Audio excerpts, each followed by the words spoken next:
And I think you had a hell of a good mix of people speaking here today. You had Steve Thompson, and the big thing I got out of his talk was what happens if food prices rise.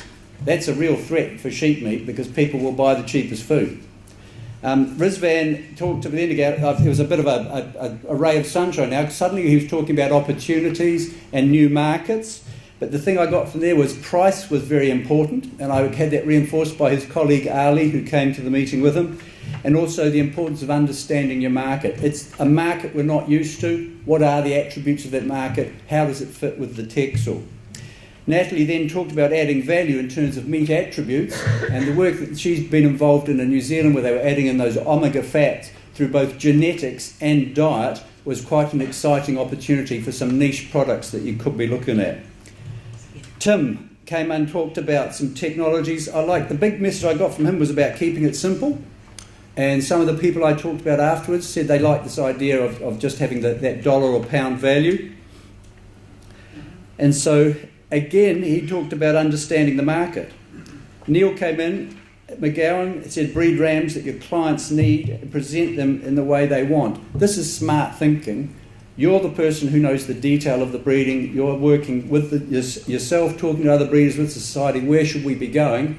But don't try to explain all of that in the sort of huge range of data you've got. Think about it. The breeder, the buyer should say, their genetic gain, most 80% of it comes from buying rams from you each year and the gain you've made. The 20% they get from which ram they choose, that should be sort of directed to what the things that are important to them. So the other part of that is know your buyer. Have the conversations with them if you can. The auction market system, the way you've described me for selling rams here, doesn't help you in that regard. Nora then came in, and again, there was another theme here of keeping it simple. I thought, personally, she gave a 6-star presentation from her 5-star scale. I thought that was a great way of looking at things. They thought hard about how to get technology uptake and keeping it simple. In the past, genetics has been a case of bewildering people with brilliant numbers. So it's a classic case of don't ask a barber if you need a haircut, don't ask a geneticist if you need more BVs. So we need to be thinking more about what do we need in an actual applied animal breeding situation. What makes the farmer and the breeder gel on what is going to help their farm profit. So Mike Coffey then came in and talked about disruptive technology, which is a theme that was brought up again by John at the end. And the thing I got from there was his point about keeping the TEXL Sheep Society relevant. And again, that was brought up by John again. The different things you've got here about thinking about what's needed to keep the TEXL as in the place it is or advance its position in the sheep industry in the UK. And I think more than any breed I've seen in the past before, this group are very engaged with technology and asking the hard questions about it. So Nicola talked about these new traits, spine length. I'm going to talk to her afterwards about how many vertebrae we do want in a sheep, but that intramuscular fat is going to be a really interesting one. The telling data that Neil brought in about having what I look like a lowish level means the breeder's got a real opportunity to tackle that and be targeting those higher level IMF sheep. So there's all sorts of ways you can assess meat quality, and Neil looked at both CT, NIR and the plant.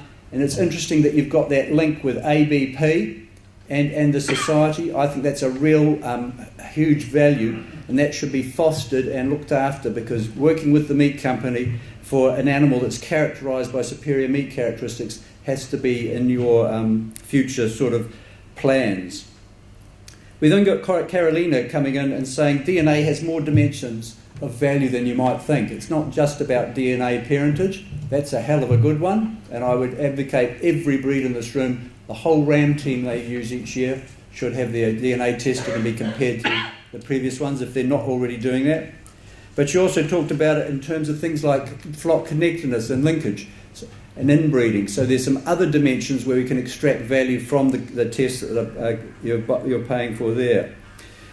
Joe Connington brought in some exciting new health traits, foot rot and the mastitis test. My understanding is mastitis is a significant issue here. My question now is, in my mind, is it a significant issue in the sheep populations I've worked with in the past? Because I'm not sure that people have gone looking.